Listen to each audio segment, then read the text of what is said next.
네, 오늘의 제목은 엘리야와 가뭄입니다. 오늘은 스승의 주일이죠. 스승의 날. 학교에서 좀 행사가 많이 줄어들었죠. 예전에는 좀 많았는데, 예, 장미교회 친구 여러분, 우리나라도 얼마 전에 새 정부가 출범했습니다. 이제 윤 대통령이 되셔서 5년 동안 우리나라를 이끌어 가십니다. 대통령이 우리나라를 잘 이끌어 갈 수 있도록 여러분들은 늘 기도를 하셔야 됩니다. 대통령이 굉장히 중요하거든요.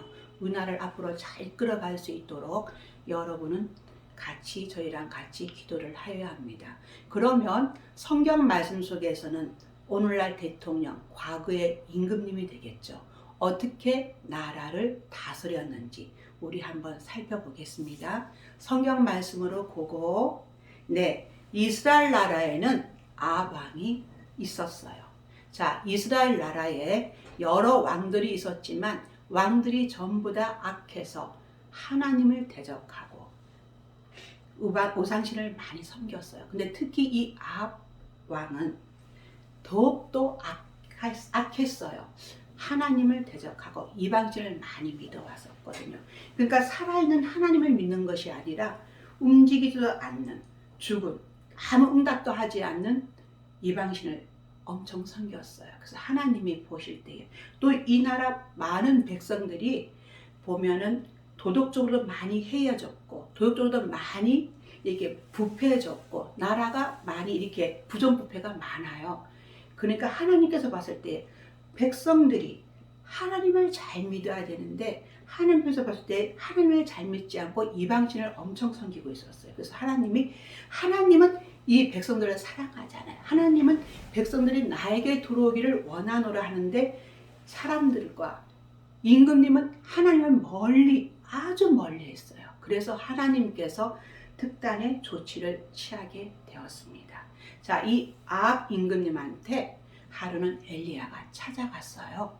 자, 여러분, 임금님한테 백성이 찾아가는 건 쉽지 않아요. 가서 아른다는 거 어려운 일이에요. 근데 엘리야 선지자는요, 어떻게 했냐면은, 임금님, 저는요, 하나님을 섬기는 사람입니다. 이 엘리야라는 이름 뜻은요, 나의 하나님입니다. 하나님과 함께 하는 사람이거든요. 저는 하나님과 같이 있는 사람입니다. 그런데 하나님께서 저와 같이 하시기 때문에 이 나라에 앞으로 몇 년 동안 제 말이 없으면 이 나라는 비가 내리지 않고 가뭄이 들 것입니다. 그렇게 말을 했어요. 자, 이 말은 뭐냐면은 엘리야는 하나님이 함께하는 사람이고 살아계신 하나님이 엘리야를 사사로 임명한 경우예요.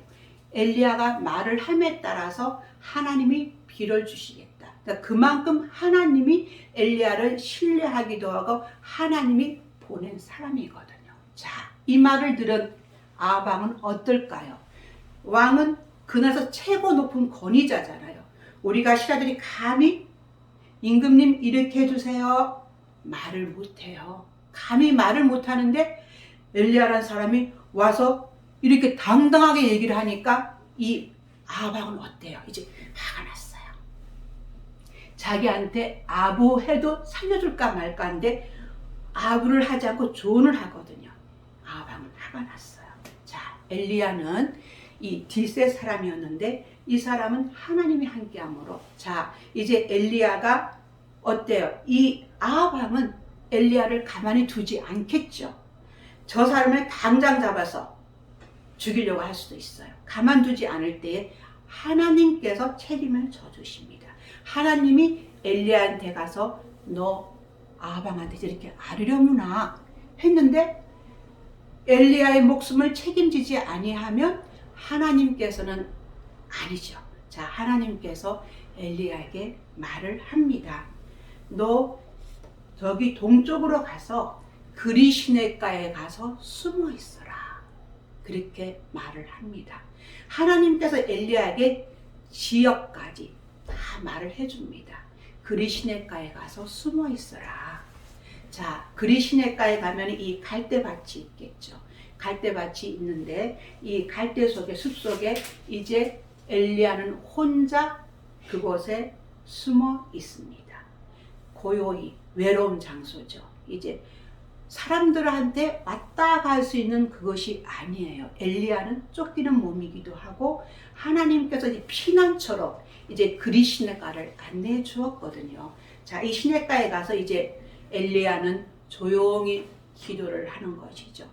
우리가 사람이 막 바쁘게 움직일 때가 있는가 하면은 지금 엘리야처럼 이렇게 하나님과 나와의 관계, 조용하게 사람들을 멀리하고 하나님과 나와의 관계일 때는 조용히 있으면서 하나님 뜻을 기다려야 합니다. 우리들 그동안 코로나로 많이 힘들었거든요. 자, 그럴 때 우리는 하나님과 나와의 관계, 하나님께서 지켜주세요, 인도해주세요 하고 우리는 기도를 드렸어요. 자, 이 그리 시냇가에 가면 우물은 있어요. 물은 있어요. 시냇가니까 물은 있죠. 자, 사람이 물은 없으면 살 수가 없어요. 우리 몸의 70% 이상이 물이잖아요. 그래서 이 물은 먹으면 살 수는 있지만, 자, 여러분 물만 먹고 살 수 있어요? 금식하시는 분은 물만 먹고 며칠을 살고 있어요. 그렇지만 우리가 여러분 아침에 일어나면 밥을 먹죠. 점심에 또 밥을 먹어요. 자, 먹고 살아야 하잖아요. 엘리야도. 자, 하나님께서 책임져 주십니다. 내가 까마귀를 아침 저녁으로 너에게 보내줄 것이야. 이 까마귀가 너에게 떡과 고기를 줄 것이야. 그랬어요.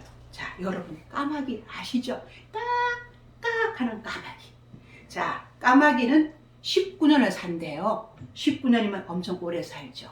자, 까마귀가 무엇을 먹고 사는가 봤더니요, 벌레도 먹고요, 파리도 먹고, 또 감감류, 그러니까 개도 먹고 새우도 먹고, 이렇게 또 열매도 먹고 곡류도 먹어요. 그리고 여러 가지 부패한 또 이게 동물도 먹어요. 이 까마귀 특성은요 어떠냐면은, 그 까마귀는요 새끼를 잘 보호하지 않는데요. 까마귀가 새끼를 낳고 나면 30에서 35일간은 아기를 품고 새끼를 품고 보호를 하지만 그 이후에는 까마귀가 새끼를 보호하지 않는데요. 우리 여러분 다른 동물들은 새끼가 클 때까지 어미가 보호를 하거든요. 그런데 이 까마귀는 보호하지 않는데요. 그리고 저기 어느 나라는 보니까요, 사람이 죽으면 그 사람을 옷을 입혀서 맨 위에 산 위에 성전이 올려놔요. 그러면 그 성전에서 까마귀가 와서 먹는 것, 그것에서 굉장히 정결한 의식이라는 것을 제가 TV를 봐서 봤거든요. 그렇게 한 이 까마귀는요 이렇게 송장도 먹기도 하거든요. 근데 이 까마귀를 엘리야한테 보냈다.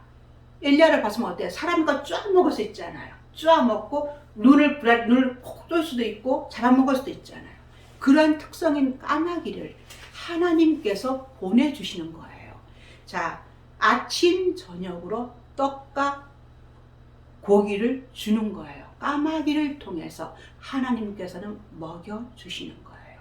여러분, 애굽 시대에는, 우리가 출애굽 시대에는 하나님께서 만나와 메추라기를 먹여주셨잖아요. 이때 지금 보니까 엘리야도 나가서 음식을 먹을 수도 없고 사람을 만날 수도 없는 이 조용한 곳에, 한적한 곳에 하나님께서 아침 저녁으로 까마귀를 통해서 하나님께서 먹이를 주시는 거예요. 먹고 살끔 해주는 거예요. 그래서 어떻게 보면은 오늘날 목회자님들이 너무 대우를 받는 거는 옳지 않다고 봐요.